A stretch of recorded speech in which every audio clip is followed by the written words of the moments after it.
유럽이 패닉에 빠졌습니다. 전차의 무덤이라 불리는 루마니아의 늪 시험장에서 오직 한국 전차만이 압도적인 성능을 보여줬기 때문입니다. 미국의 에이브럼스도 독일의 레오파르트도 한 번도 빠져나온 적 없는 최악의 진흙바닥. 그동안 수많은 전차를 삼켜버린 극악의 코스였죠. 마지막 시험대에 오른 한국의 K2 흑표. K2 흑표가 잠시 주춤하자 현장에 있던 전문가들은 한국 전차가 별 수 있겠냐며 조롱을 퍼부었고, 그렇게 모두의 예상처럼 실패로 검증이 마무리될 줄 알았습니다. 하지만 그 순간 늪에 빠진 줄 알았던 K2 흑표가 움직이기 시작했고, 마치 한 마리의 짐승처럼 순식간에 험지를 빠져나온 겁니다. 말 그대로 기술의 초격차입니다. 도대체 무슨 일이 벌어진 걸까요? 유럽을 경악하게 한 K2 흑표의 압도적인 성능. 지금 시작합니다. 구독과 좋아요로 대한민국을 응원해주세요. 55톤짜리 전차가 늪에 빠졌습니다. 진흙이 궤도를 삼키고 차체가 기울었어요. 군한 판단까지 10분. 그 시간이 지나면 시험은 끝입니다. 그런데 한국 전차가 움직이기 시작했어요. 늪을 미끄러지듯 빠져나왔습니다. 어떻게 이런 일이 가능했을까요? 에이브럼스도 레오파르트도 같은 구간에서 멈췄거든요. 저는 25년간 기갑 평가를 해왔습니다. 독일 연방국방부에서 성능평가 총괄을 맡고 있어요. 웬만한 험지 시험은 다 봐왔다고 자부했죠. 그날 루마니아 늪에서 그 자부심이 처음으로 흔들렸습니다. 며칠 전으로 돌아가 보겠습니다.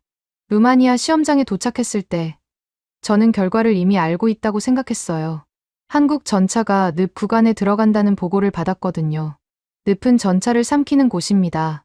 출력이 문제가 아니에요. 진흙이 궤도 사이로 파고들면 무게중심이 무너집니다. 에이브럼스도 거기서 기울었어요.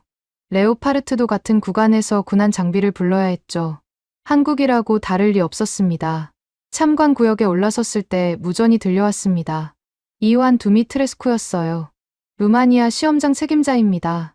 목소리가 날카로웠어요. 통제선을 50m 더 넓히라는 지시가 떨어졌습니다. 군한팀을 대기시키라는 말도 이어졌어요.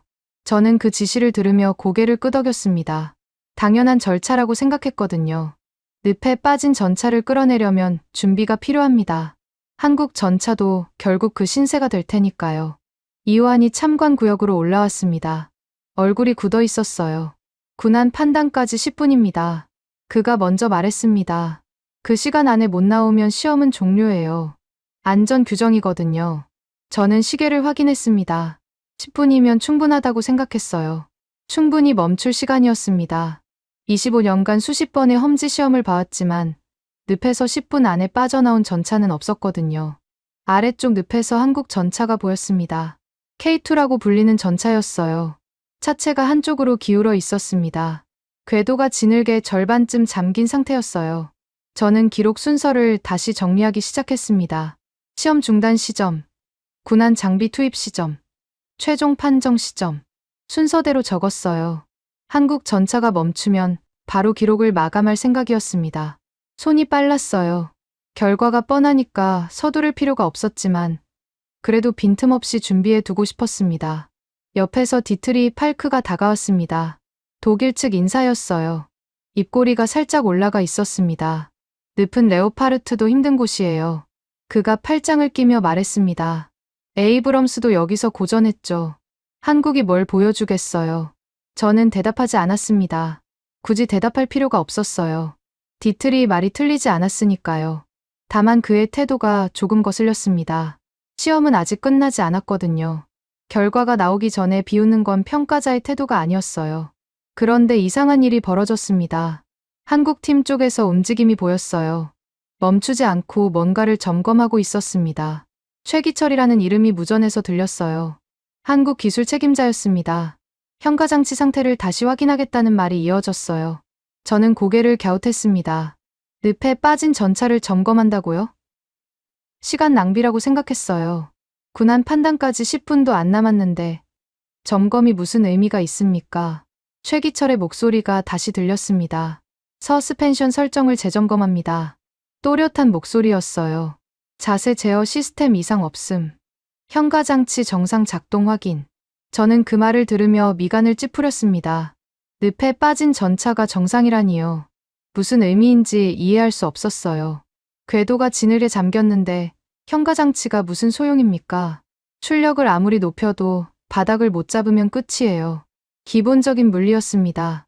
박성호라는 이름도 들렸습니다. 한국운용교관이었어요.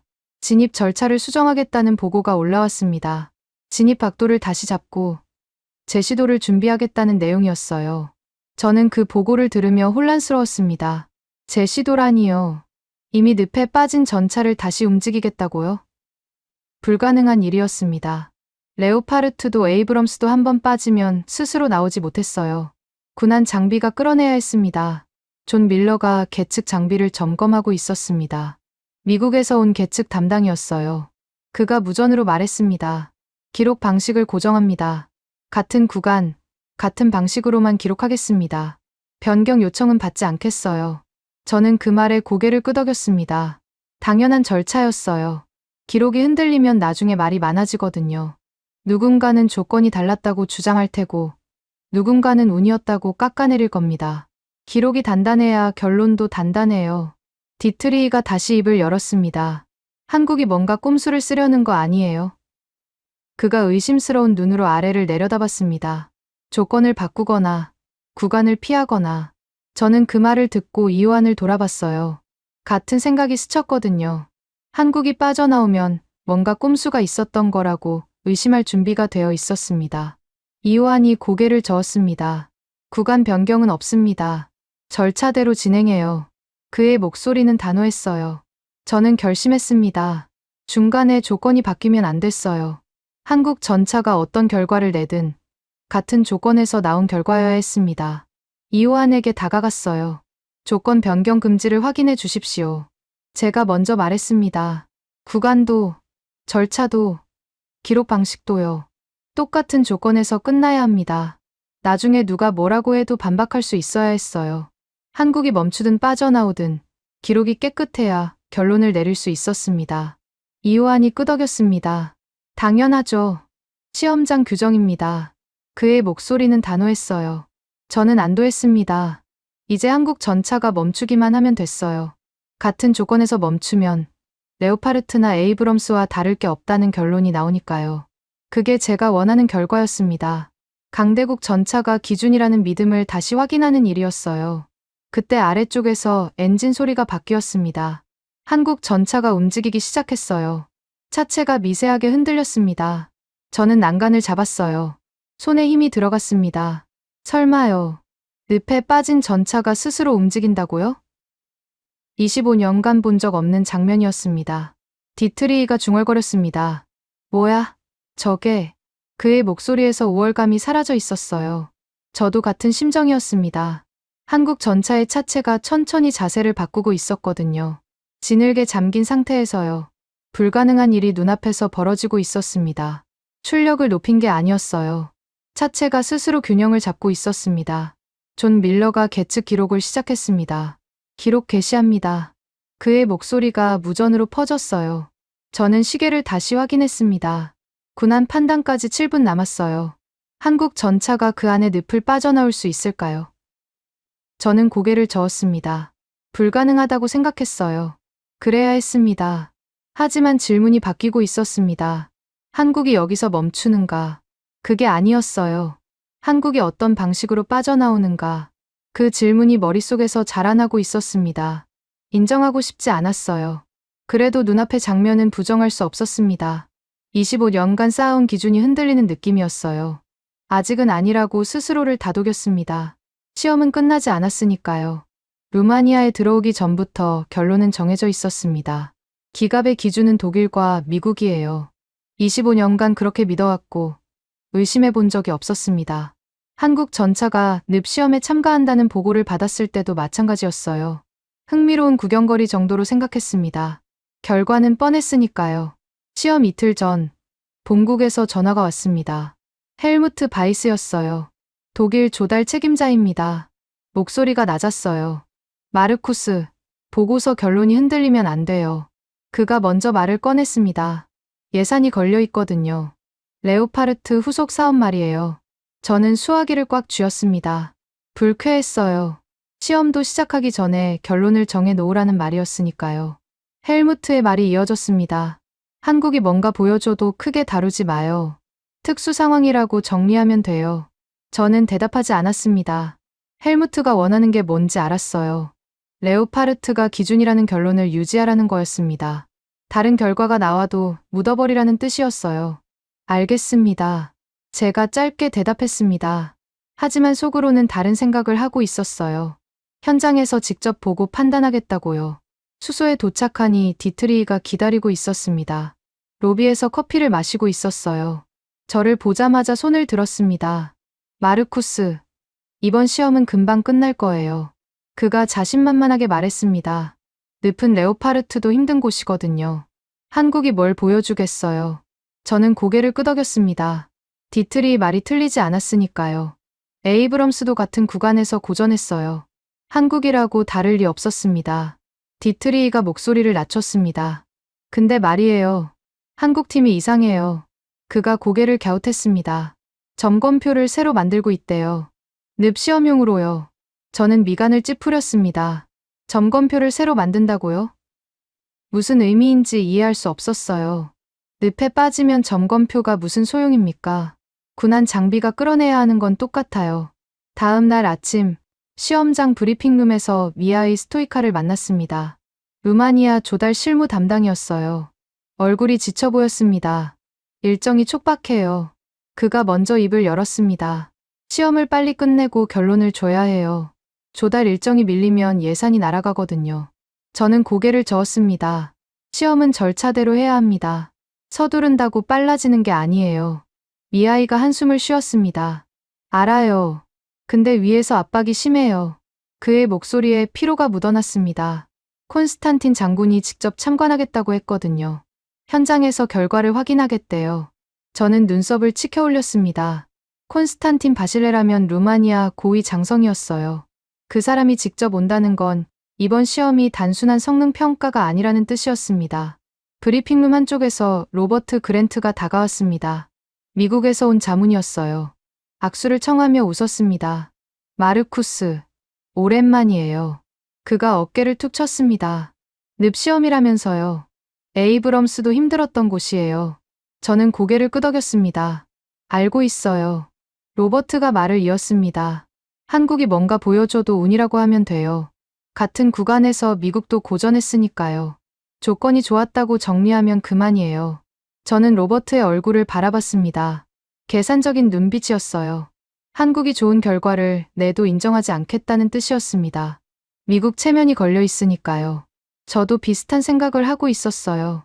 솔직히 말하면 한국이 늪을 빠져나와도 인정하고 싶지 않았습니다. 독일과 미국이 기준이라는 믿음이 흔들리면 안 됐거든요. 시험장으로 이동했습니다. 이완 두미트레스쿠가 운영팀을 모아놓고 있었어요. 목소리가 단호했습니다. 구간 변경 없습니다. 그가 운영팀을 둘러봤습니다. 절차도 바꾸지 마요. 군한 순서도 규정대로 가요. 누가 뭐라고 해도 시험장 규정이 우선이에요. 저는 그 말을 들으며 안도했습니다. 이완은 믿을 수 있는 사람이었어요. 절차를 지키는 한 결과가 어떻게 나오든 공정하다고 말할 수 있었습니다.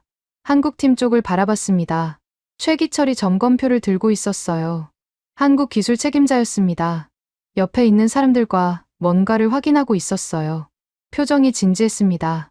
저는 그 모습을 보며 고개를 갸웃했어요. 뭘 그렇게 꼼꼼히 점검하는 걸까요? 늪에 빠지면 점검이 무슨 소용입니까? 이해할 수 없었습니다. 박성호도 보였습니다. 한국 운용 교관이었어요. 서류를 들고 이완에게 다가가고 있었습니다. 운용 절차를 확인하러 온 것 같았어요. 규정 속도, 진입학도, 구간별 체크 포인트, 하나하나 짚어가며 질문하는 모습이 보였습니다. 저는 그 광경을 보며 의아했어요. 한국팀은 뭔가 다르게 준비하고 있었습니다. 다만 그게 무슨 의미인지는 알 수 없었어요. 디트리히가 옆으로 다가왔습니다. 한국이 뭔가 꼼수를 쓰려는 거 아니에요? 그가 의심스러운 눈으로 한국팀을 바라봤습니다. 점검표를 새로 만들고 절차를 확인하고 뭔가 이상해요. 저는 대답하지 않았습니다. 같은 생각이 들었거든요. 한국이 늪을 빠져나오면 뭔가 꼼수가 있었던 거라고 의심할 준비가 되어 있었습니다. 저는 결심했습니다. 한국이 어떤 결과를 내든 재확인 절차를 요구할 거였어요.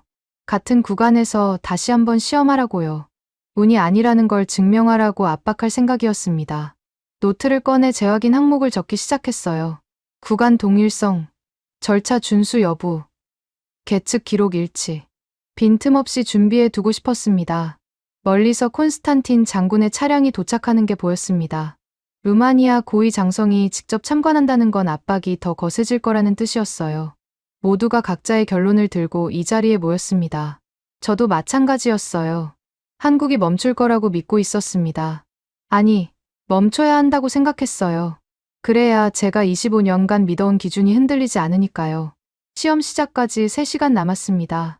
저는 참관 구역으로 향했어요. 결론은 이미 정해져 있다고 생각했습니다. 한국 전차는 늪에서 멈출 거예요. 그게 당연한 결과였습니다. 다만 마음 한구석에서 작은 의문이 자라나고 있었어요. 한국팀은 왜 저렇게 꼼꼼히 준비하는 걸까요? 뭔가 다른 걸 알고 있는 걸까요? 고개를 저었습니다. 아니에요. 늪 앞에서는 누구나 멈춥니다. 시험이 시작되자마자 소리가 달랐습니다. 지늘기 궤도를 빨아들이는 소리였어요. 찰칵거리는 금소금 사이로 질척한 마찰음이 섞여 들었습니다. 참관 구역에 있던 사람들이 일제히 몸을 앞으로 기울였어요. 저도 마찬가지였습니다. 난간을 잡고 아래를 내려다봤어요. 한국 전차가 늪 구간에 진입하고 있었습니다. 이완이 무전을 들었습니다. 군안 장비 대기 완료. 그가 운영팀에 확인했어요. 목소리가 날카로웠습니다. 위치 고정하고 대기해요. 신호 있기 전까지 움직이지 마요. 저는 그 지시를 들으며 긴장했습니다. 군안 장비가 대기한다는 건 멈출 가능성이 높다는 뜻이었어요. 당연한 일이었습니다. 에이브럼스도 레오파르트도 이 구간에서 군안 장비를 불렀으니까요. 로버트가 옆으로 다가왔습니다. 팔짱을 끼고 아래를 내려다봤어요. 에이브럼스도 여기서 고전했어요. 그가 낮은 목소리로 말했습니다. 지늘기 궤도 사이로 파고들면 끝이에요. 출력을 높여도 소용없거든요. 바닥을 못 잡으면 그냥 제자리에서 파고드는 거예요. 저는 고개를 끄덕였습니다. 맞는 말이었어요.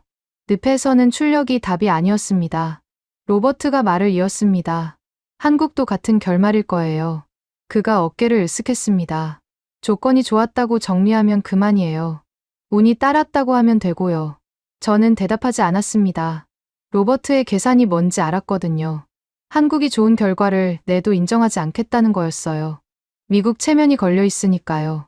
저도 비슷한 생각을 하고 있었습니다. 디트리히가 다가왔습니다. 입꼬리가 올라가 있었어요. 레오파르트도 여기서 힘들었어요. 그가 팔짱을 끼며 말했습니다. 한국은 더 불리하죠. 경험이 없으니까요. 늪 지형에서 기동한 적이 얼마나 되겠어요. 저는 미간을 찌푸렸습니다. 디트리히 말이 틀리지 않았어요. 한국은 산악 지형이 많다고 들었거든요. 늪과는 완전히 다른 환경이었습니다. 디트리히가 조롱하듯 웃었습니다. 저기 봐요. 그가 아래를 가리켰습니다. 벌써 기울고 있잖아요. 한국 전차의 차체가 한쪽으로 살짝 기울어 있었어요. 궤도가 지늘게 빠지기 시작한 거였습니다. 저는 그 장면을 보며 확신이 강해졌어요. 멈출 거라고요. 이 늪은 결국 모두를 멈추니까요. 존 밀러가 계측 장비를 점검하고 있었습니다. 기록 방식 고정합니다. 그가 무전으로 알렸어요. 변경 요청받지 않겠습니다. 같은 구간, 같은 방식으로만 기록해요. 저는 그 말에 안도했습니다. 기록이 단단해야 나중에 말이 안 나오거든요. 한국이 멈추든 빠져나오든 기록이 깨끗해야 결론을 내릴 수 있었습니다. 한국팀 쪽에서 움직임이 보였습니다. 박성호가 무전을 들고 있었어요. 진입 절차 재확인합니다. 그의 목소리가 들렸습니다. 규정 속도 유지. 진입 각도 확인 완료. 저는 그 말을 들으며 고개를 갸웃했어요. 이미 늪에 들어간 상태에서 절차를 확인한다고요? 무슨 의미가 있는지 이해할 수 없었습니다. 궤도가 빠지고 있는데 속도와 각도가 뭔 소용입니까? 최기철의 목소리도 들렸습니다. 현가장치 상태 확인합니다. 그가 또렷하게 말했어요. 자세 제어 시스템 정상. 서스펜션 설정 유지. 저는 예민해졌습니다. 늪에 빠진 전차가 정상이라니요. 말이 안 됐어요. 궤도가 지늘에 잠기고 있는데 현가장치가 무슨 의미가 있습니까? 출력을 아무리 높여도 바닥을 못 잡으면 끝이에요. 디트리히가 비웃듯 말했습니다. 뭘 저렇게 확인하는 거예요. 그가 고개를 저었습니다. 멈출 건 멈춰요. 점검한다고 달라지는 게 아니거든요. 저는 대답하지 않았습니다. 같은 생각이었어요. 한국팀이 뭘 하든 결과는 바뀌지 않을 거라고 믿었습니다. 늪은 모든 전차를 멈추는 곳이니까요. 로버트가 시계를 확인했습니다. 군한 판단까지 몇 분 남았어요. 그가 이호환에게 물었습니다. 이호환이 대답했어요. 8분입니다. 저는 그 숫자를 들으며 마음이 편해졌습니다. 8분이면 충분했어요. 충분히 멈출 시간이었습니다. 레오파르트도 에이브럼스도 이 시간 안에 군한 신호를 보냈거든요. 저는 노트를 꺼냈습니다. 재확인 항목을 다시 점검했어요. 구간 동일성, 절차 준수 여부, 계측 기록 일치, 환경 조건 변화 유무. 한국이 빠져나오면 먼저 절차부터 문제 삼을 생각이었습니다. 조건이 바뀌었거나, 구간이 달랐거나, 운이 좋았거나, 어떤 식으로든 깎아내릴 준비가 되어 있었어요. 아래쪽에서 엔진음이 바뀌었습니다. 한국 전차가 뭔가 다른 동작을 하고 있었어요. 저는 눈을 가늘게 떴습니다. 차체가 미세하게 움직이고 있었어요. 출력을 높인 것 같지는 않았습니다. 뭔가 다른 방식이었어요. 궤도가 아니라 차체 자체가 자세를 바꾸는 것 같았습니다. 디트리히가 중얼거렸습니다. 뭐야? 저게. 그의 목소리에서 조롱이 사라져 있었어요. 로버트도 표정이 굳어 있었습니다. 저도 마찬가지였어요. 이해할 수 없는 장면이었거든요. 늪에 빠진 전차가 스스로 자세를 바꾼다고요? 25년간 본 적 없는 움직임이었습니다. 존 밀러가 계측 기록을 확인했습니다. 데이터 들어오고 있어요. 그가 무전으로 알렸습니다. 기록 유지합니다. 저는 그 말을 들으며 긴장이 높아졌어요. 기록이 남고 있다는 건 나중에 검증할 수 있다는 뜻이었습니다. 한국이 빠져나오면 그 기록을 파고들 생각이었어요. 뭔가 이상한 게 있을 거라고 믿었습니다. 이호환이 무전을 들었습니다. 통제선 유지해요. 그가 운영팀에 지시했습니다. 군한팀 대기 상태 그대로요. 시험 흐름 흔들지 마세요. 저는 안도했습니다. 이호환은 절차를 지키는 사람이었어요. 중간에 조건이 바뀌면 안 됐거든요. 한국이 어떤 결과를 내든 같은 조건에서 나온 결과여야 했습니다. 시계를 다시 확인했습니다. 군한 판단까지 6분 남았어요. 한국 전차는 여전히 늪 안에 있었습니다. 기울어진 상태로요. 저는 확신했어요. 멈출 거라고. 이 늪은 결국 모두를 멈추니까요. 그런데 마음 한구석에서 작은 의문이 자라나고 있었습니다. 한국 전차는 왜 아직 군한 신호를 보내지 않는 걸까요? 뭔가 다른 걸 준비하고 있는 걸까요? 고개를 저었습니다. 아니에요. 늪 앞에서는 예외가 없습니다. 25년간 그랬어요. 한국이라고 다를 리 없었습니다. 저는 노트를 다시 펼쳤어요. 재확인 항목을 하나 더 추가했습니다. 자세 변화 원인 분석. 한국이 빠져나오면 그 움직임부터 파고들 생각이었어요. 뭔가 꼼수가 있었을 거라고 믿었습니다. 믿어야 했어요. 그래야 제가 25년간 쌓아온 기준이 흔들리지 않으니까요. 머릿속이 혼란스러웠습니다. 방금 본 장면이 이해가 안 됐거든요. 한국 전차가 늪에서 자세를 바꿨어요. 출력을 높인 게 아니었습니다. 차체가 스스로 균형을 잡았어요. 25년간 본 적 없는 움직임이었습니다. 레오파르트도 에이브럼스도 저런 식으로 움직이지 않았거든요. 참관 구역 한쪽에서 잠시 생각을 정리했습니다. 지금까지 늪 시험의 판정 기준은 단순했어요. 빠져나오느냐, 멈추느냐. 그게 전부였습니다. 출력이 높으면 유리하고, 무게가 가벼우면 유리하고, 그런 식으로 봤어요. 그런데 한국 전차는 다른 방식으로 움직이고 있었습니다. 출력이 아니라 자세였어요. 기준을 다시 잡아야 했습니다. 빠른 속도나 출력이 아니라 자세를 되찾는 방식을 먼저 봐야 했어요. 노트를 꺼냈습니다. 평가 항목을 수정하기 시작했어요. 탈출 속도, 출력 변화, 궤도 회전수. 그 아래에 새로운 항목을 추가했습니다. 차체 자세 변화, 균형 회복 방식, 현가장치 반응. 손이 떨렸어요. 25년간 한 번도 이런 항목을 쓴 적이 없었거든요. 브리핑 텐트로 내려갔습니다. 한국팀이 있었어요. 최기철이 도면을 펼쳐놓고 설명하고 있었습니다. 저는 뒤쪽에 서서 들었어요. 들키고 싶지 않았거든요. 독일 평가 총괄이 한국 기술 설명을 몰래 듣고 있다는 게 자존심 상하는 일이었습니다. 최기철의 목소리가 들렸습니다. K2의 현가장치는 바퀴마다 따로 움직여요. 그가 도면을 가리키며 말했습니다. 충격을 한 곳에서 다 받는 게 아니라 분산시키는 거죠. 진흙에 빠져도 차체가 한쪽으로 쏠리지 않아요. 각 바퀴가 독립적으로 반응하니까요. 저는 그 말을 들으며 미간을 찌푸렸습니다. 믿기 어려웠어요. 그런 구조가 실제로 작동한다고요? 최기철이 말을 이었습니다. 자세 제어 시스템이 핵심이에요. 그가 도면의 다른 부분을 가리켰습니다. 차체가 기울면 자동으로 보정합니다. 운전수가 따로 조작하지 않아도 돼요. 늪에서는 이게 생존을 가르거든요. 저는 속으로 반박했습니다. 그게 가능하다면 왜 다른 나라들은 안 하는 거죠? 레오파르트도 에이브럼스도 충분히 발전된 전차인데요. 박성호가 옆에서 끼어들었습니다. 늪 구간 진입하면 먼저 차체 자세를 낮춰요. 그가 서류를 들며 말했습니다. 무게중심을 잡고 나서 탈출 동작으로 이어가는 거죠. 출력을 바로 높이면 안 돼요. 바닥을 못 잡은 상태에서 힘을 주면 더 깊이 빠지거든요. 저는 경계심이 높아졌습니다. 한국팀은 늪을 이미 분석해 놓은 것 같았어요. 절차가 너무 구체적이었습니다. 텐트를 나와 이호환을 찾았습니다. 시험장 책임자에게 확인할 게 있었거든요. 이호환이 운영팀과 이야기하고 있었어요. 저를 보자 고개를 끄덕였습니다. 무슨 일이에요? 그가 먼저 물었습니다. 저는 단도직입적으로 말했어요. 재확인 절차를 요청하려고 합니다. 이호환의 눈썹이 올라갔습니다. 재확인이요? 아직 시험이 끝나지도 않았는데요. 저는 고개를 끄덕였습니다. 한국이 빠져나오면 같은 구간에서 다시 시험해야 해요. 운인지 실력인지 확인해야 하거든요. 이호환이 잠시 생각했습니다. 알겠어요. 재확인은 같은 구간, 같은 절차로만 허용하겠습니다. 조건을 바꾸면 의미가 없으니까요. 저는 안도했습니다. 이호환은 절차를 지키는 사람이었어요. 같은 조건에서 재확인하면 운이라는 주장이 먹히지 않을 겁니다.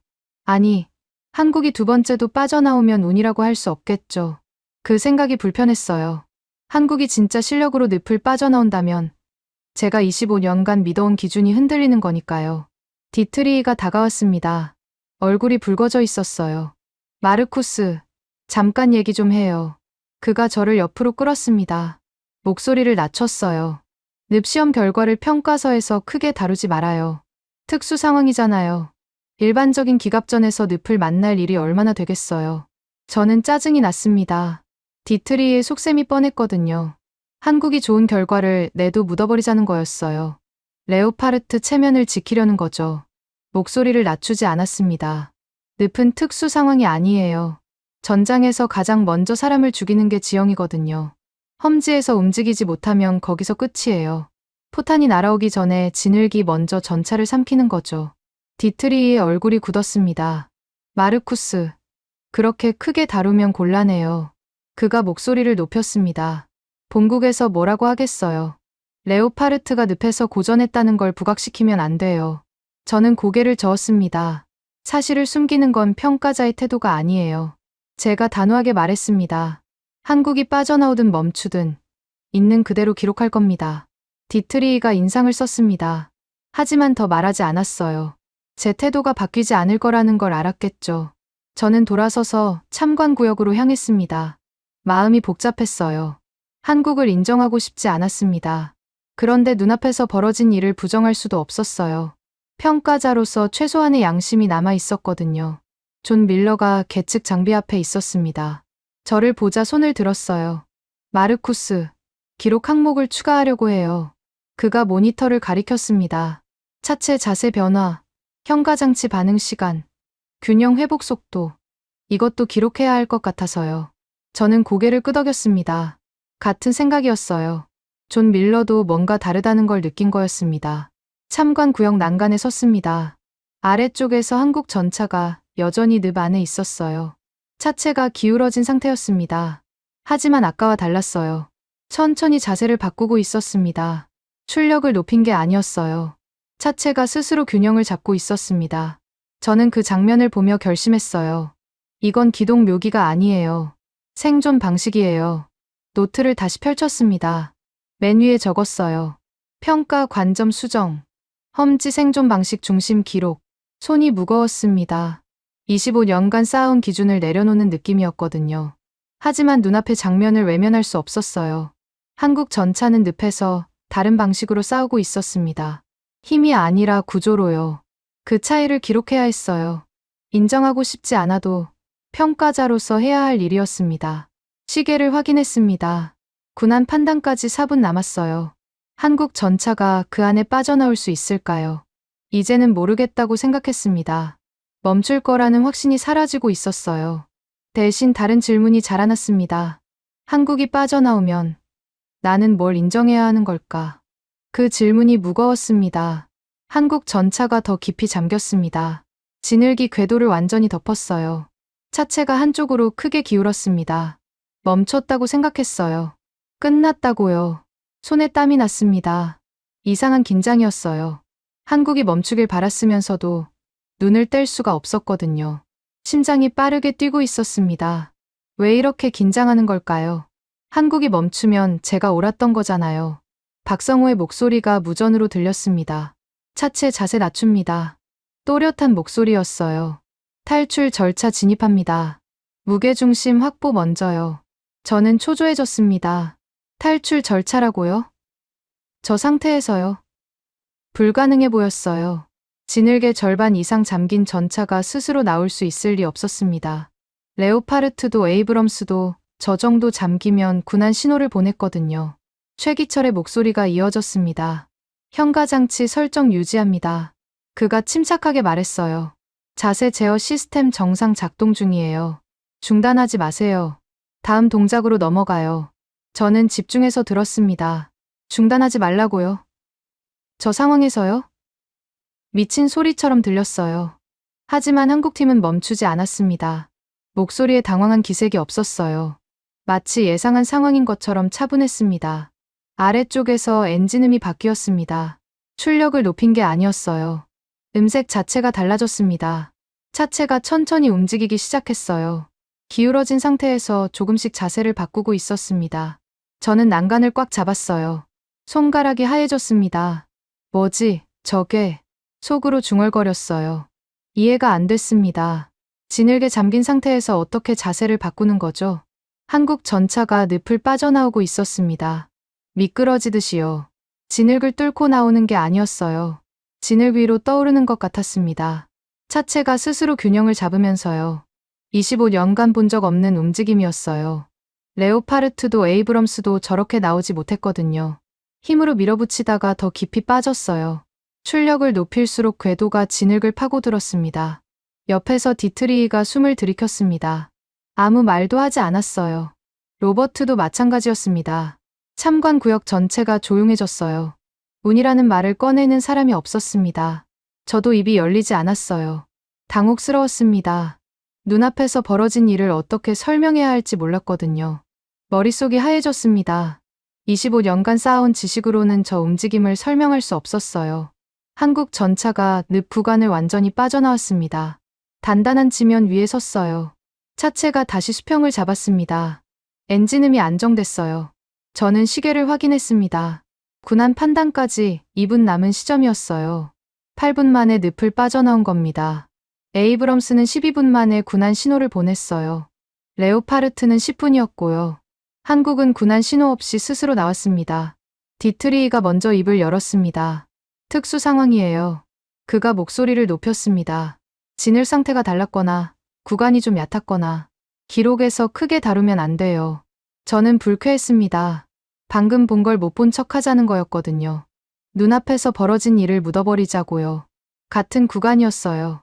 어제 레오파르트가 고전했던 바로 그 구간이었습니다. 로버트가 끼어들었습니다. 운이 겹친 거예요. 그가 팔짱을 끼며 말했습니다. 조건이 맞아떨어진 거죠. 매번 이렇게 나올 수 있는 게 아니에요. 한 번은 운이라고 할 수 있잖아요. 저는 분노가 치밀었습니다. 운이라고요? 방금 그 움직임을 보고도요? 차체가 스스로 자세를 바꾸는 걸 봤잖아요. 그게 운입니까? 운으로 물리법칙을 거스를 수 있나요? 하지만 목소리를 높이지 않았습니다. 대신 다른 방법을 택했어요. 이호안에게 다가갔습니다. 재확인을 요청합니다. 제가 말했어요. 같은 구간, 같은 절차로요. 한 번 더 시험해야 해요. 운인지 실력인지 확인해야 하거든요. 이호안이 고개를 끄덕였습니다. 알겠습니다. 조건 동일하게 진행하죠. 저는 속으로 생각했어요. 2번 연속 빠져나오면 운이라고 할 수 없겠죠. 그때는 인정해야 해요. 디트리히가 반박했습니다. 재확인까지 할 필요가 있어요? 그가 인상을 썼습니다. 시간 낭비예요. 결론은 이미 나왔잖아요. 저는 돌아보지 않았습니다. 결론이 나왔다면 재확인해도 같은 결과가 나오겠죠. 제가 차갑게 말했어요. 다른 결과가 나오면 그때 운이라고 하면 돼요. 디트리히가 할 말을 잃었습니다. 논리적으로 반박할 수 없었거든요. 존 밀러가 다가왔습니다. 계측 기록 정리했어요. 그가 태블릿을 들어 보였습니다. 차체 자세 변화, 현가장치 반응 시간, 균형 회복 속도, 전부 기록됐어요. 묶어서 제출하겠습니다. 저는 고개를 끄덕였습니다. 기록이 있으면 말싸움이 줄어들거든요. 숫자는 거짓말을 안 하니까요. 존 밀러의 표정도 달라져 있었어요. 아까의 무심한 얼굴이 아니었습니다. 뭔가를 봤다는 표정이었어요. 이완이 무전을 들었습니다. 통제선 유지해요. 그가 운영팀에 지시했습니다. 재확인 준비하세요. 같은 구간, 같은 조건이에요. 흐름 흔들지 마요. 저는 안도했습니다. 이완은 절차를 지키는 사람이었어요. 누가 뭐라고 해도 시험장 규정이 우선이었습니다. 조건이 바뀌면 나중에 말이 많아지거든요. 똑같은 조건에서 시험해야 결론이 깨끗해요. 멀리서 콘스탄틴 장군이 걸어오는 게 보였습니다. 루마니아 고위 장성이었어요. 표정이 굳어 있었습니다. 저는 긴장했어요. 장성이 직접 의견을 말하면 분위기가 바뀔 수 있거든요. 어느 쪽으로 바뀔지 알 수 없었습니다. 한국 편을 들 수도 있고 서구 편을 들 수도 있었어요. 콘스탄틴이 참관 구역 난간에 섰습니다. 아래쪽을 내려다봤어요. 한국 전차가 단단한 지면 위에 서 있었습니다. 잠시 침묵이 흘렀어요. 콘스탄틴이 입을 열었습니다. 기술 과시가 아니군요. 그가 낮은 목소리로 말했습니다. 살아남는 방식이에요. 늪에서 버티는 방법이 다르더군요. 힘으로 밀어붙이는 게 아니라 자세를 되찾는 거였어요. 저는 그 말을 들으며 충격을 받았습니다. 콘스탄틴이 한국 편을 든 게 아니었어요. 사실을 말한 거였습니다. 늪에서 본 움직임을 정확하게 정리한 거였어요. 생존 방식의 차이라고요. 그 한마디가 무거웠습니다.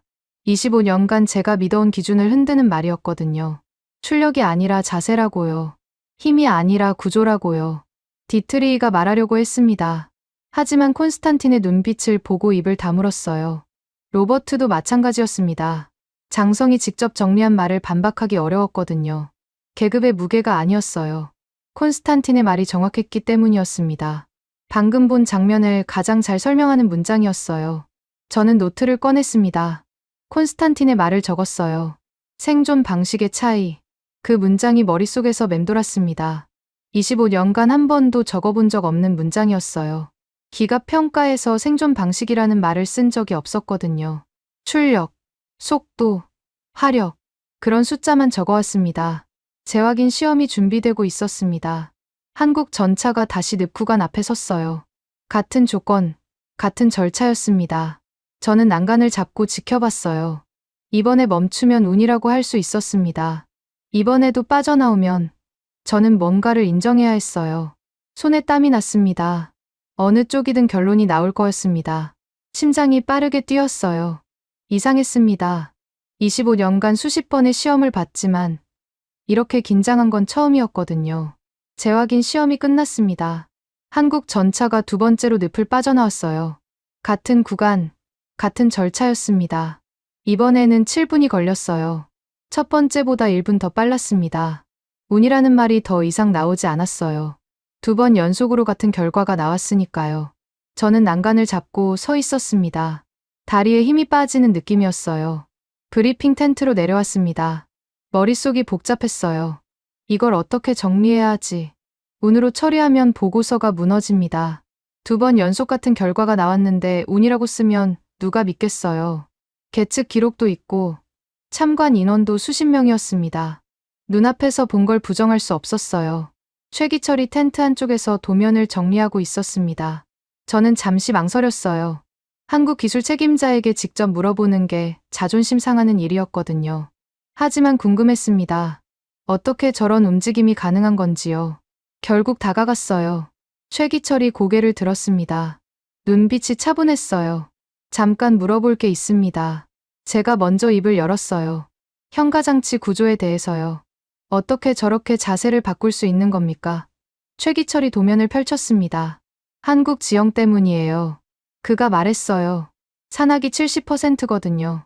평지가 거의 없어요. 경사지에서 굴러떨어지지 않으려면 자세 제어가 필수였습니다. 저는 흔들렸습니다. 70%라고요? 그 숫자가 머릿속에 박혔어요. 독일은 평지가 많았습니다. 레오파르트는 평지 기동에 최적화되어 있었어요. 산악 지형을 기준으로 설계한 적이 없었습니다. 한국은 처음부터 다른 조건에서 시작한 거였어요. 최기철이 말을 이었습니다. 이 설계를 27년간 붙들었어요. 그가 도면의 한 부분을 가리켰습니다. 포기하라는 말을 많이 들었죠. 비용이 너무 든다고요. 하지만 험지에서 살아남으려면 이게 필요했습니다. 타협할 수 없는 부분이었어요. 저는 아무 말도 하지 못했습니다. 27년이라고요. 한 세대 동안 한 가지를 붙든 거였어요. 밖에서 엔진 소리가 들렸습니다. 박성호가 연속 기동 시연을 준비하고 있었어요. 늪을 빠져나온 뒤 바로 다음 동작으로 이어가는 걸 보여주겠다고 했습니다. 저는 텐트를 나와 지켜봤어요. 한국 전차가 움직이기 시작했습니다. 늪 구간을 빠져나온 뒤 경사지로 올라갔어요. 차체가 기울었다가 다시 수평을 잡았습니다. 멈추지 않고 연속으로요. 저는 긴장하며 지켜봤습니다. 자세 제어가 단발이 아니었어요. 연속 동작이었습니다. 한 번 균형을 잡고 끝나는 게 아니라 계속해서 자세를 보정하고 있었어요. 레오파르트는 저렇게 못합니다. 경사지에서 한 번 기울면 다시 잡는데 시간이 걸려요. 한국 전차는 실시간으로 반응하고 있었습니다. 전화벨이 울렸습니다. 헬무트였어요. 본국에서 연락이 온 거였습니다. 저는 텐트 안으로 들어가 전화를 받았어요. 마르쿠스, 보고서 표현을 좀 낮춰요. 헬무트가 먼저 말했습니다. 한국이 좋은 결과를 냈다고 해도 너무 부각시키면 안 돼요. 레오파르트 후속 사업에 영향이 가거든요. 저는 불쾌했습니다. 표현을 낮추라고요?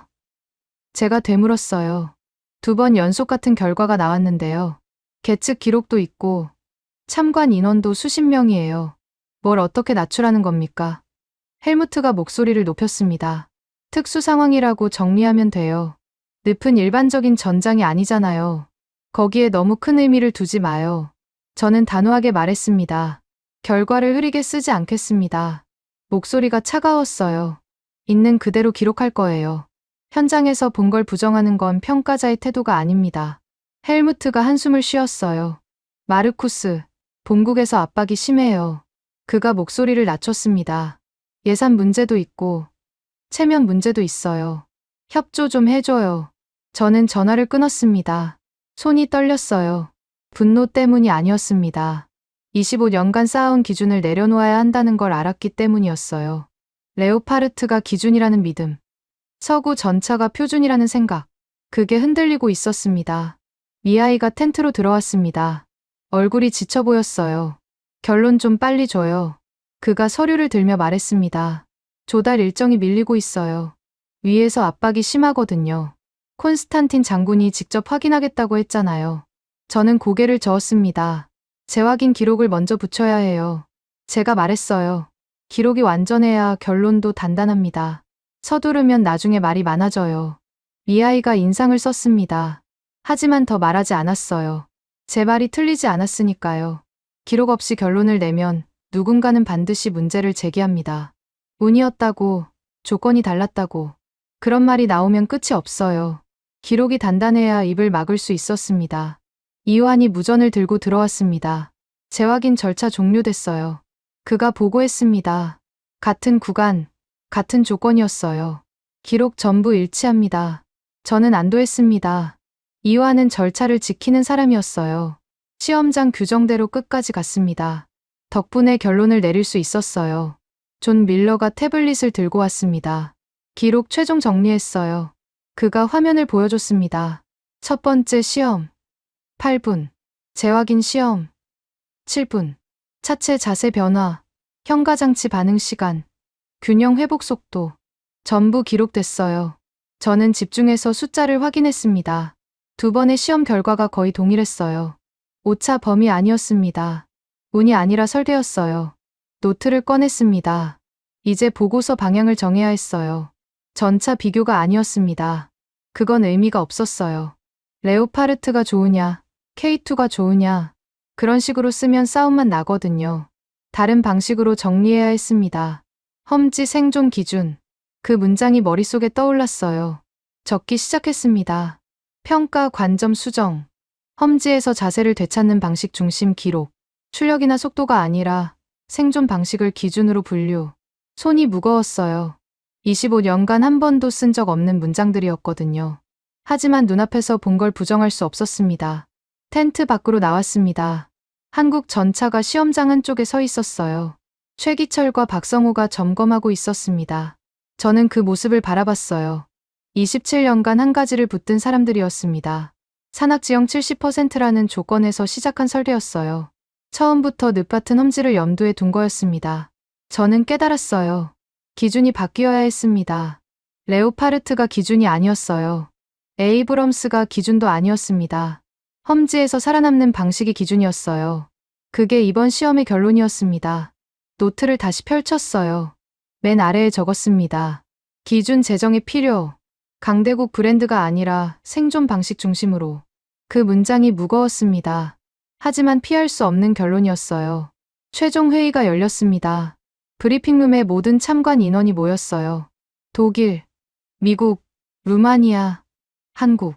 각자의 자리에 앉았습니다. 공기가 무거웠어요. 저는 맨 앞에 섰습니다. 손에 보고서 초안을 들고 있었어요. 25년간 수십 번의 평가 회의를 진행했지만 이렇게 긴장된 건 처음이었습니다. 보고서 방향을 말씀드리겠습니다. 제가 먼저 입을 열었어요. 이번 평가는 전차 비교가 아닙니다. 험지 생존 기준을 새로 정립하는 방향으로 정리했어요. 방 안이 조용해졌습니다. 모두가 저를 바라봤어요. 디트리의 얼굴이 굳어지는 게 보였습니다. 보고서에서 한 문장을 삭제했습니다. 서구 전차가 기준이라는 문장이요. 그 대신 험지 생존 방식이라는 분류를 새로 만들었어요. 출력이나 속도가 아니라 자세를 되찾는 방식을 중심으로 평가했습니다. 손이 떨렸어요. 25년간 한 번도 쓴 적 없는 방향이었거든요. 디트리히가 손을 들었습니다. 잠깐요. 그가 목소리를 높였어요. 특수 상황을 너무 크게 다루는 거 아니에요? 늪은 일반적인 전장이 아니잖아요. 모든 전차가 거기서 고전했어요. 한국만 특별한 게 아니에요. 저는 그의 얼굴을 바라봤습니다. 예상한 반박이었어요. 답변을 준비해 놨습니다. 존 밀러가 일어섰습니다. 계측 기록을 보여드리죠. 그가 스크린에 데이터를 띄웠어요. 첫 번째 시험 8분, 재확인 시험 7분. 같은 구간, 같은 절차였습니다. 오차 범위 아니에요. 2번 연속 같은 결과가 나왔습니다. 이건 운이 아니에요. 저는 존 밀러에게 고개를 끄덕였습니다. 숫자는 거짓말을 안 하거든요. 디트리히가 다시 반박했습니다. 그래도 특수 상황이에요. 그가 인상을 썼습니다. 늪 시험 결과 하나로 전체 평가를 바꾸는 건 무리예요. 다른 항목도 봐야죠. 화력, 방호력, 기동성. 종합적으로 판단해야 해요. 저는 짜증이 났습니다. 종합적으로 판단하자면서 늪 결과만 빼자는 거잖아요. 그게 무슨 종합입니까? 이호안이 끼어들었습니다. 절차는 동일했어요. 그가 단단한 목소리로 말했습니다. 같은 구간, 같은 조건이었어요. 시험장 규정대로 진행했습니다. 조건을 바꾸거나 구간을 달리한 적 없어요. 기록이 전부 남아 있습니다. 디트리히가 입을 다물었어요. 시험장 책임자가 직접 확인한 내용을 반박하기 어려웠거든요. 로버트가 손을 들었습니다. 한 가지 질문이 있어요. 그가 팔짱을 끼며 말했습니다. 2번 연속 좋은 결과가 나왔다고 해서 매번 그렇게 나온다는 보장이 있나요? 3번째, 4번째도 같을까요? 운이 겹친 걸 수도 있잖아요. 저는 그의 얼굴을 바라봤습니다. 끝까지 운으로 몰아가려는 거였어요. 미국 체면이 걸려 있으니까요. 존 밀러가 대답했습니다. 기록을 보세요. 그가 화면을 가리켰어요. 차체 자세 변화, 현가장치 반응 시간, 균형 회복 속도. 2번의 시험에서 거의 동일한 패턴이 나왔어요. 운이라면 패턴이 다르겠죠. 같은 패턴이 반복됐다는 건 설계대로 작동했다는 뜻이에요. 로버트가 할 말을 잃었습니다. 데이터 앞에서는 운이라는 주장이 먹히지 않았거든요. 최기철이 조용히 일어섰습니다. 점검표를 가져왔어요. 그가 서류를 테이블 위에 놓았습니다. 시험 전후로 확인한 항목들이에요. 현가장치 상태, 자세 제어 시스템 설정, 서스펜션 반응 수치. 전부 기록해뒀습니다. 필요하시면 검토해주세요. 저는 그 점검표를 받아들었어요. 꼼꼼했습니다. 27년간 한 가지를 붙든 사람의 기록이었어요. 박성호도 서류를 내밀었습니다. 운용 절차 기록이에요. 그가 말했어요. 진입 각도, 속도, 자세 제어 타이밍. 2번의 시험에서 같은 절차를 따랐어요. 규정대로 진행했습니다. 변형하거나 꼼수를 쓴 적 없어요. 저는 존중하는 마음이 들었습니다. 한국팀은 기록으로 말하고 있었어요. 변명이나 과장 없이요. 콘스탄틴 장군이 자리에서 일어섰습니다. 방 안이 조용해졌어요. 루마니아 고위 장성이 직접 발언하는 건 이번 회의에서 처음이었습니다. 모두의 시선이 콘스탄틴에게 쏠렸어요. 저도 긴장했습니다. 장성의 말 한마디가 결론을 바꿀 수 있거든요. 콘스탄틴이 입을 열었습니다. 늪에서 본 건 기술 과시가 아니었어요. 그가 낮은 목소리로 말했습니다. 기갑이 살아남는 방식이었습니다. 힘으로 밀어붙이는 게 아니라 자세를 되찾는 거였어요. 그 차이가 생존을 갈랐습니다. 저는 충격을 받았어요. 콘스탄틴이 한국 편을 든 게 아니었습니다. 사실을 정리한 거였어요. 가장 정확한 문장으로요. 콘스탄틴이 말을 이었습니다. 루마니아는 이걸 기준으로 도입을 검토하겠어요. 그가 방 안을 둘러봤습니다. 브랜드가 아니라 생존 방식이에요. 험지에서 버티는 방법이 다르면 평가 기준도 달라져야 합니다. 저는 그 말을 들으며 고개를 끄덕였어요. 콘스탄틴이 결론을 정리해 준 거였습니다. 제가 하고 싶었던 말이었어요. 디트리히가 뭔가 말하려고 했습니다. 하지만 콘스탄틴의 눈빛을 보고 입을 다물었어요. 로버트도 마찬가지였습니다. 장성이 직접 정리한 결론을 반박하기 어려웠거든요. 계급의 무게가 아니었어요. 콘스탄틴의 말이 정확했기 때문이었습니다. 현장에서 본 걸 가장 잘 설명하는 문장이었거든요. 저는 보고서를 들었습니다. 결론을 확정하겠습니다. 제가 말했어요. 이번 평가의 기준은 험지 생존 방식입니다. 서구 전차가 기준이라는 문장은 삭제했어요. 대신 자세를 되찾는 방식을 중심으로 분류했습니다. 이건 현장 기록에 근거한 결론이에요. 손이 떨렸습니다. 25년간 믿어온 기준을 내려놓는 순간이었거든요. 회의가 끝났습니다. 사람들이 하나씩 자리를 떠났어요. 저는 브리핑룸에 남아 있었습니다. 창밖으로 한국 전차가 보였어요. 시험장 한쪽에 서 있었습니다. 최기철과 박성호가 점검하고 있었어요. 27년간 한 가지를 붙든 사람들이었습니다. 노트를 꺼냈습니다. 마지막 문장을 적었어요. 늪에서 버틴 방식이 다르면 기준도 달라져야 한다. 그게 이번 시험의 결론이었습니다. 확신이 들었어요. 처음으로요. 25년간 한 번도 느껴보지 못한 감정이었습니다. 눈앞에서 본 걸 인정하는 게 이렇게 무거운 일인 줄 몰랐어요. 하지만 피할 수 없었습니다. 현장이 결론을 내렸으니까요. 시험장이 조용해졌습니다. 회의가 끝나고 사람들이 하나씩 떠났어요. 저는 브리핑룸 창가에 서서 밖을 바라봤습니다. 한국팀이 장비를 정리하고 있었어요. 최기철이 점검표를 챙기고 박성호가 서류를 묻고 있었습니다.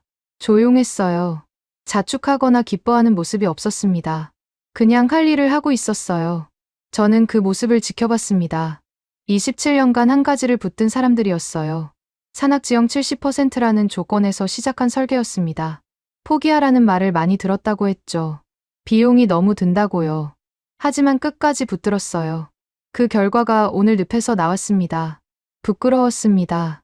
저는 처음부터 한국이 멈출 거라고 단정했거든요. 결론을 미리 정해놓고 루마니아에 들어왔어요. 독일과 미국이 기준이라는 믿음을 의심한 적이 없었습니다. 한국이 빠져나와도 인정하지 않겠다고 마음먹었어요. 재확인 절차를 준비한 것도 그 때문이었습니다. 운이라고 깎아내리려고요. 그런데 재확인 결과도 같았습니다. 2번 연속 같은 결과가 나왔어요. 계측 기록이 남았고 참관 인원 수십 명이 봤습니다. 부정할 수 없었어요. 눈앞에서 벌어진 일을 외면하는 건 평가자의 태도가 아니었습니다. 25년간 쌓아온 경력이 허락하지 않았어요. 전화벨이 울렸습니다. 헬무트였어요. 예상한 전화였습니다. 저는 잠시 망설였어요. 받지 않을까 생각했습니다. 하지만 피해봤자 소용없었어요. 어차피 본국에서 계속 연락할 테니까요. 전화를 받았습니다. 마르쿠스, 보고서 봤어요. 헬무트의 목소리가 날카로웠습니다. 이게 뭐예요? 서구 전차가 기준이라는 문장을 왜 뺀 거예요? 저는 대답하지 않았습니다. 헬무트가 말을 이었어요. 험지 생존 기준이라고요. 그게 뭔 소리예요? 늪 시험 결과 하나로 전체 기준을 바꾸는 건 무리예요. 저는 차분하게 말했습니다. 2번 연속 같은 결과가 나왔어요. 계측 기록이 있고 참관 인원이 수십 명이에요. 현장에서 본 걸 부정할 수 없습니다. 헬무트가 목소리를 높였어요. 그래도 표현을 좀 낮춰요. 레오파르트 후속 사업에 영향이 가잖아요. 본국에서 뭐라고 하겠어요. 저는 단호하게 말했습니다. 현장 기록이 먼저예요. 목소리가 차가웠어요. 보고서는 사실대로 쓰는 겁니다. 체면 때문에 결과를 흐리게 쓰면 나중에 더 큰 문제가 돼요. 누군가 기록을 들춰보면 끝이거든요. 헬무트가 한숨을 쉬었습니다. 마르쿠스, 협조 좀 해줘요. 그가 목소리를 낮췄어요. 우리 편이잖아요. 저는 전화를 끊었습니다. 우리 편이라고요. 그 말이 귀에 맴돌았어요. 25년간 저는 독일 편이었습니다. 레오파르트가 기준이라고 믿었어요. 서구 전차가 표준이라고 생각했습니다.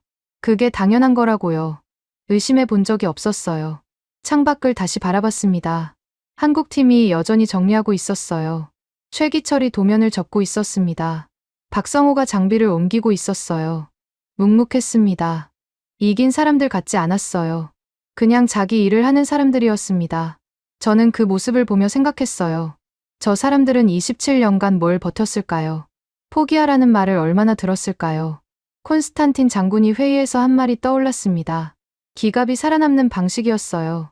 힘으로 밀어붙이는 게 아니라 자세를 되찾는 거였습니다. 그 차이가 생존을 갈랐어요. 저는 그 말을 다시 곱씹었습니다. 콘스탄틴은 한국 편을 든 게 아니었어요. 사실을 말한 거였습니다. 현장에서 본 걸 가장 정확하게 정리한 문장이었어요. 노트를 꺼냈습니다. 보고서 결론을 다시 읽었어요. 험지 생존 기준, 자세를 되찾는 방식 중심 평가, 서구 전차가 기준이라는 문장 삭제. 손이 떨렸습니다. 25년간 한 번도 쓴 적 없는 방향이었거든요. 하지만 후회는 없었어요. 눈앞에서 본 걸 적은 거니까요. 밖으로 나왔습니다. 한국팀 쪽으로 걸어갔어요. 최기철이 고개를 들었습니다. 저를 보고 살짝 긴장하는 게 느껴졌어요. 당연했습니다. 저는 독일 평가 총괄이었으니까요. 한국을 낮춰보려고 했던 사람이었어요. 잠깐 얘기해도 될까요? 제가 먼저 말했습니다. 최기철이 고개를 끄덕였어요. 저는 잠시 뜸을 들였습니다. 뭐라고 말해야 할지 몰랐거든요.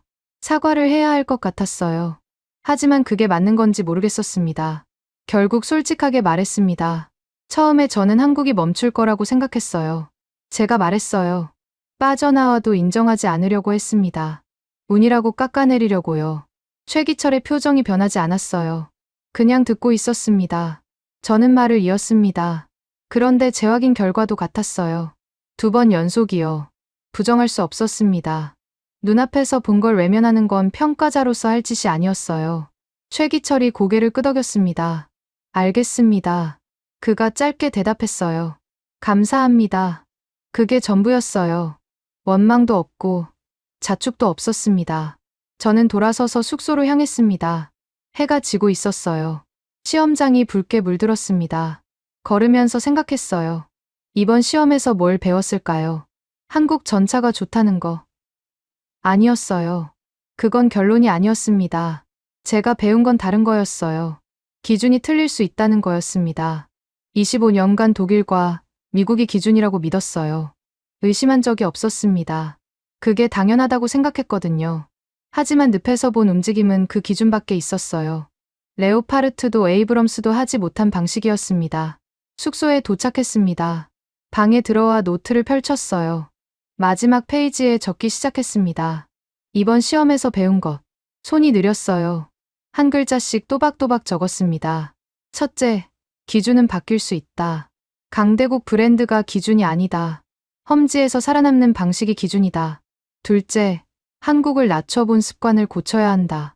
결론을 미리 정해놓고 들어가면 사실을 놓친다. 셋째, 현장 기록이 먼저다. 체면이나 예산보다 눈앞에서 본 게 중요하다. 펜을 내려놓았습니다. 창밖이 어두워져 있었어요. 시험장 불빛이 하나씩 꺼지고 있었습니다. 저는 의자에 기대 앉았어요. 피곤했습니다. 25년간 쌓아온 기준을 내려놓는 건 무거운 일이었거든요. 하지만 후회는 없었습니다. 눈앞에서 본 걸 인정하는 게 평가자의 일이니까요. 한국 전차가 늪에서 보여준 움직임은 진짜였어요. 운이 아니었습니다. 설계였고 27년간의 집념이었습니다. 그걸 부정하는 건 제 양심이 허락하지 않았어요. 내일 독일로 돌아갑니다. 보고서를 들고요. 헬무트가 뭐라고 하겠죠. 본국에서 압박이 올 거예요. 하지만 바꾸지 않을 겁니다. 현장에서 본 게 전부니까요. 늪에서 버틴 방식이 달랐고 그 차이를 만든 쪽이 한국이었습니다. 그게 이번 시험의 결론이에요. 제가 인정한 결론입니다. 오늘 이야기 어떠셨어요? 저는 마르쿠스가 노트에 적던 장면에서 목이 메었습니다. 25년간 믿어온 기준을 내려놓는 순간이었거든요. 쉽지 않았을 거예요. 자존심도 있고 체면도 있잖아요. 그런데 눈앞에서 본 걸 인정했어요. 현장 기록이 먼저라고요. 그게 평가자의 양심이라고요. 그리고 최기철 선생 이야기가 계속 마음에 남습니다. 27년간 한 가지를 붙들었대요. 포기하라는 말을 많이 들었다고 했죠. 비용이 너무 든다고요. 그런데 끝까지 놓지 않았어요. 그 결과가 루마니아 늪에서 나왔습니다. 힘이 아니라 구조로 버텼어요. 독일도 미국도 못한 방식으로요. 저는 젊은 사람입니다. 솔직히 고백하면 저는 그렇게 오래 붙들어 본 적이 없어요. 27년이라니요. 한 세대거든요. 그 세월 동안 한 가지를 버틴다는 게 어떤 건지 감히 상상이 안 됩니다. 선생님들은 아실 거예요. 긴 시간을 버틴다는 게 뭔지요. 독일 탄광에서 석탄 먼지 마시며 곡괭이 들었던 분들 계시죠? 중동 사막에서 50도 넘는 열기 속에 철근 묶었던 분들도 계시고요. 구로공단 재봉틀 앞에서 눈 빠지게 반을 쳐다봤던 분들도 계십니다. 밤새 일하고 새벽에 버스 타고 집에 가셨잖아요. 손이 갈라지고 허리가 굽어도 멈추지 않으셨어요. 그 시간들이 대한민국을 만들었습니다. 오늘 루마니아 늪에서 한국 전차가 보여준 움직임, 그게 하늘에서 뚝 떨어진 게 아니거든요. 선생님들이 쌓아놓은 토의대 위에서 자란 거예요. 27년 동안 한 가지를 붙들 수 있었던 건 그 앞에 수십 년을 버틴 분들이 계셨기 때문입니다. 혹시 이런 생각하시는 분 계세요? 나는 이제 늙었다. 한 게 뭐 있나? 젊은 사람들한테 짐만 되는 거 아닌가? 아닙니다. 절대 아니에요. 선생님 얼굴에 새겨진 주름, 그거 훈장이에요. 손에 박힌 굳은 살, 그것도 훈장이에요. 거칠어진 손등, 휘어진 허리, 침침해진 눈, 전무 대한민국이 드리는 훈장입니다. 선생님들은 영웅이에요. 이름 없이 묵묵히 버틴 영웅이요. 저는 그렇게 믿습니다. 저는 앞으로도 여기 있을게요. 선생님들 말동무 하려고요. 심심하실 때 찾아오세요. 영상 틀어놓고 그냥 듣고 계셔도 돼요. 옆에서 수다 떠는 친구라고 생각해 주세요. 요즘 많이 춥죠? 밖에 나가실 때 목도리 꼭 하세요. 장갑도요. 손 시리면 주머니에 넣지 마시고 장갑 끼세요. 넘어지면 큰일 나거든요. 밥은 드셨어요? 국물 있는 거 따뜻하게 드세요. 몸 안 좋으시면 병원 꼭 가시고요. 참지 마세요. 오늘 밤 잠자리에 누우시면 한번 생각해 보세요. 내가 버틴 시간들이요? 힘들었던 날들이요. 그 시간이 전부 의미 있었다고 스스로 토닥여 주세요. 선생님은 충분히 잘 사셨어요. 앞으로도 잘 사실 거고요. 영상이 괜찮으셨으면 구독 한번 눌러주세요. 돈 드는 거 아니에요. 좋아요도요. 로그인 복잡하시면 안 하셔도 돼요. 댓글 남기고 싶으시면 남겨주세요. 존경하고 감사하고 사랑합니다.